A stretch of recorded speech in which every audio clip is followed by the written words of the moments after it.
So today's video is something that you guys have asked me for quite a few times, and that is talking about what my routines are like now, like what homemaking routines I am doing in my daily life, what my weekly routine is like. And this is something that I've really hesitated making because I never want to give the impression that I have it all figured out, because I definitely don't. And also sometimes I feel like my routine is changing so much that it would just kind of be like pointless and me babbling, but I've decided to go with it because it's the end of the year. 2024 is wrapping up, and everyone is kind of in this mood of like looking back on what's worked, what hasn't worked, and what we want to change for next year. So if you're watching this later, if it's well into 2025, don't let that trip you up, because you can make a change in your routine anytime. Just because it's a new year or a new season doesn't really make a difference. So don't let that boss you around. You can always have a fresh new start any time of year. But so first I want to kind of go over what my routines are like now, and then I want to discuss what I have started changing or will be changing for 2025 that is just no longer working for me. So right now, my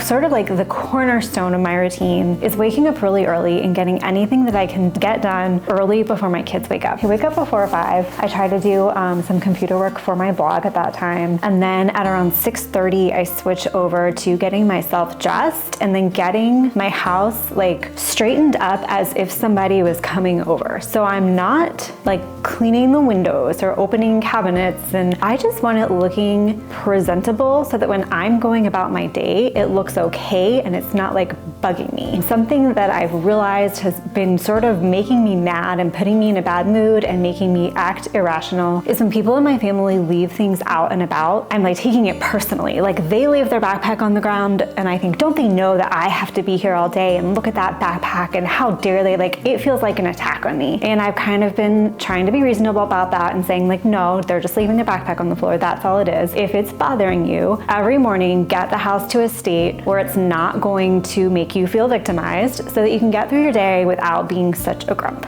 So that is something I do first thing in the morning. I get myself dressed so that I don't feel like sloppy and gross all day, because this is a terrible habit that I used to have. I would wake up early and I would think, oh, everyone's asleep. I can get a lot done. I can like pull out the screens and start washing the windows. And then I can, oh, well, while I'm doing it, I'm gonna go ahead and organize the kitchen while this is soaking, and like chaos would ensue. People would wake up, they would want breakfast. I'd be like, okay, let me make breakfast. I'm still in my pajamas. Things are disassembled. 11 o'clock rolls around. I'm still not dressed. They want lunch. The house is a mess. And in my mind, I was being super productive. I was cleaning, I was organizing, I was cooking, but it was sloppy and it just put me in a bad mood. So that is kind of where my morning routine begins. Like, what can I do to get my day started off right where I'm not going to be in a bad mood because these two things didn't get done? So that right away always happens before 7. So then another thing people ask about, because I used to write about this a lot and I still think it's a good idea, is having like a weekly theme day. And I kind of do this, but I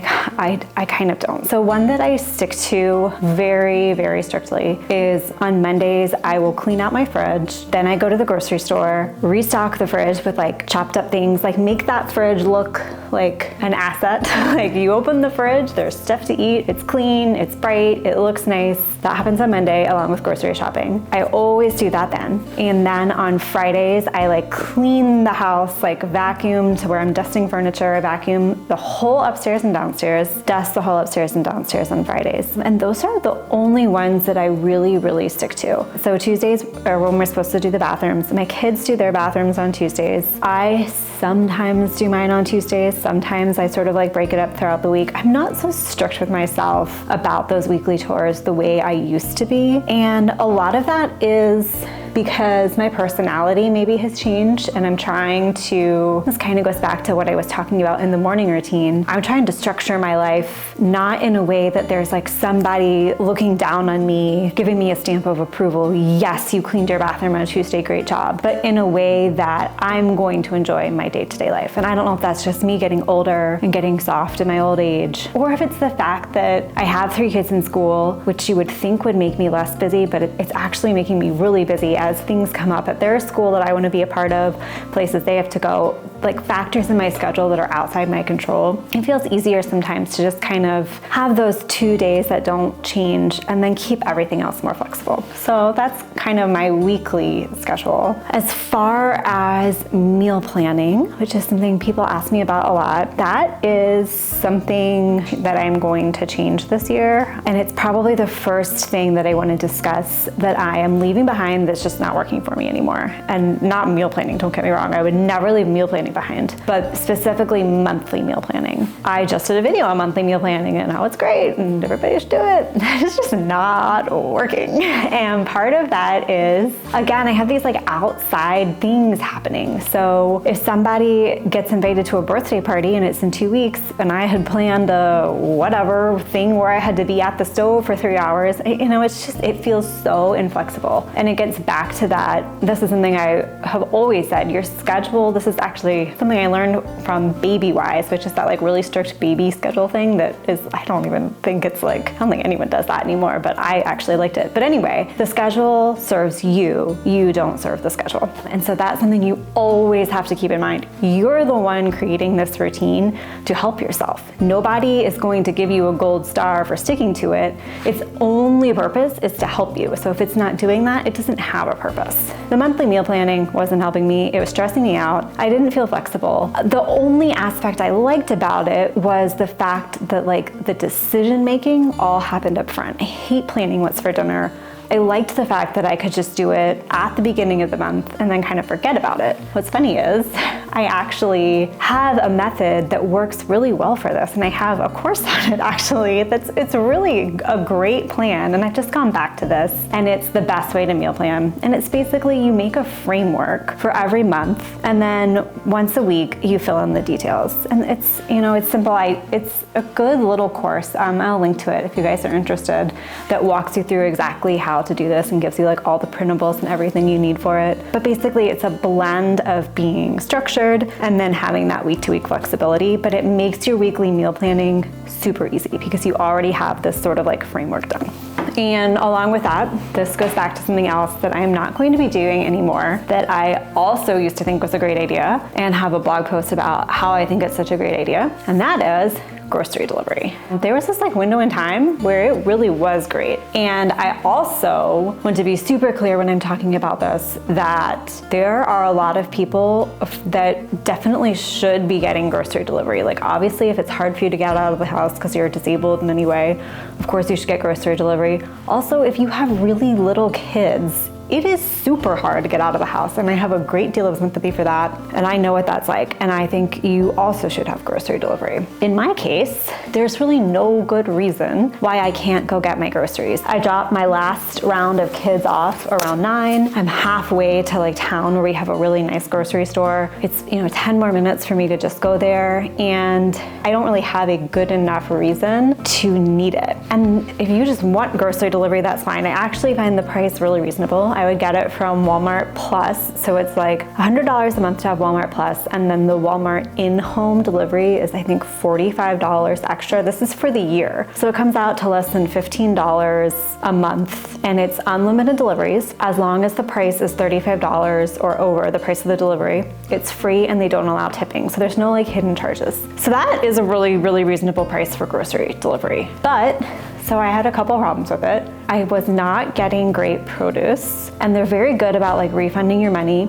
But, you know, if I had ordered something that I needed for a recipe and then the item didn't come or it was not usable, me getting my money back wasn't helpful. Like I had planned on having that item and I needed it. So that was one thing. And then it also like, this is really gonna sound weird. I felt like I was like contributing to the downfall of society by relying on this so much. It started to feel, lazy isn't even the word, but like antisocial in like a really deep way. Like was I so busy that I couldn't just go into the grocery store and make small talk with the cashier and say hello to people in the aisles and pick out my own pears. And there's something about going into the store where like now you're seeing new items that you didn't know about. You're not becoming like more and more isolated in your little internet world, clicking, repeat the order, repeat the order, repeat the order, hiding from the delivery man. I don't know. This probably makes me sound crazy, but it just felt like the wrong thing to do when I could go to a nice grocery store, try to be social, try to enjoy the experience, and pick out my own food. So my Walmart Plus has expired. I'm not renewing it. And so, it's saving me a little bit of money, but that was never really the point for me. It was those other reasons that have really made me say this is something that for 2024, I don't want to be doing anymore. So now cleaning routines. This is, again, a question that I get a lot. And so I said that how on Mondays I do the grocery, the fridge, like the food prep, if I can chop any vegetables, anything like that. Fridays, I dust and vacuum the house. Obviously, there's a lot more cleaning that goes into keeping your house clean. It's not just dusting and vacuuming. And the way I've tackled that, this is a system that I've used for years, and it's something I talk about all the time. You've probably heard me say it before, where you do 3 deep cleaning tasks a day, and you just keep them to 5 minutes each. One's for the bathroom, one's for the kitchen, one's for like everywhere else in your house. So I've stuck with that, and because I do that, I don't need to devote a specific day of the week to the kitchen or the bathroom. My kids choose to do their bathroom once a week, and that's fine as long as it gets done. But for me, it was more a matter of thinking about like, what tasks do I dislike in such a way that it's easier for me to break them up? And then what tasks do I dislike in such a way that it's easier for me to like bulk them together? So for me, cleaning is definitely something that is easier when I break it up. So that's what I've chosen to do. But some people definitely prefer to be like, this is my deep cleaning day. I'm getting out all my scrub brushes. I'm getting it all knocked out. Then I'm relaxing the rest of the week. Same with laundry. Some people like to have a laundry day. I do not. I would rather do 1 load a day, start to finish, get that done. So that frees up those days. I don't have a laundry day, I don't have a bathroom day, I don't have a kitchen cleaning day, because I've just chunked them out into little bits and I do them every single day. If you didn't do that, you would definitely need in your schedule those specific days of the week. Another day of the week that I used to have was called baking day. And that was when I don't know why I ever did this, because it was a long day. I would bake all of our bread for the week. I would bake muffins, anything like that we wanted to have, which is a lot. Then I would do granola, and I would also like chop vegetables, any type of food prep, all of it. I would just batch it into one day. And that, I get why people do that, because you're just like messing up the kitchen once. If you think about it, you're really always messing up the kitchen one way or another when you're making dinner. So for me, I realized that it was easier to, again, take those tasks and just do them a little bit a day as needed. When we're out of bread, I'll make bread. I don't need to make it into this like gigantic production where every Tuesday I'm making multiple loaves. Although like there's definitely something about that. And let me kind of end with that. Sometimes you want to do things because you just want to. You learn about baking bread, and having a baking day every Tuesday, I'm gonna bake all my family's bread, sounds romantic and good to you. It makes you excited about doing it. It makes you want to get in the kitchen and get that done. And there's nothing wrong with that. You don't have to justify that to anyone or explain that to yourself or rationalize your way into it. It doesn't always have to be the like right practical choice. And that is something that when I hear these questions from people, what is your routine? How do you do this? What's your laundry system? I have a lot of understanding for where those questions are coming from, because examples are so helpful, so much more helpful than theory. It's so much better to hear, okay, well, here's all the options, but what are you doing? That tends to be the most helpful answer.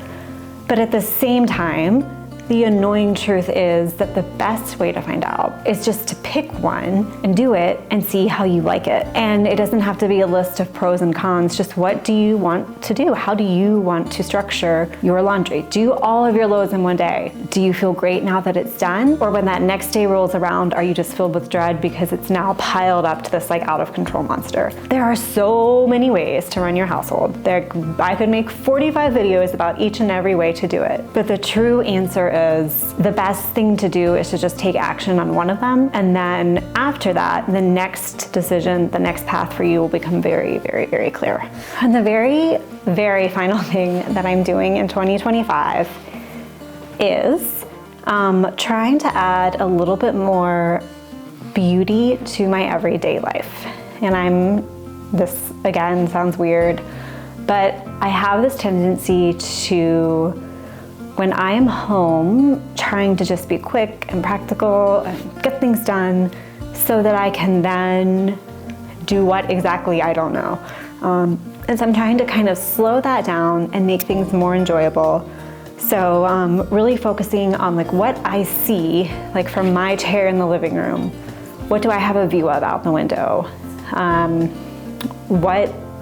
If there's something like a bookshelf that's messy, can I straighten that up so that the view from my chair is better? Doing things like my weekly meal plan. Can I have a very pretty, still practical, but very pretty printable that I enjoy using? Things like nice mixing bowls. These are all things that I talk about a lot that I think are great ideas, but that I haven't always done for myself. So getting rid of a lot of my like old, ugly, like plastic mixing bowls, broken toys, things like that just for whatever reason, I don't like them and I want them out of here. I'm working a lot on that next year and making my house just prettier, but not with decorations, prettier with things that are clean and everyday items that are pretty. I do hope this helped. I know it was weird, again. And I hope you don't think my grocery talk makes me crazy, but that is it. I do hope you have a lovely new year, and if you have any questions, go ahead and let me know. I'm going to link to you some of the printables that I use, and if you want to download them, just look for the links below the description. Thanks for watching, bye.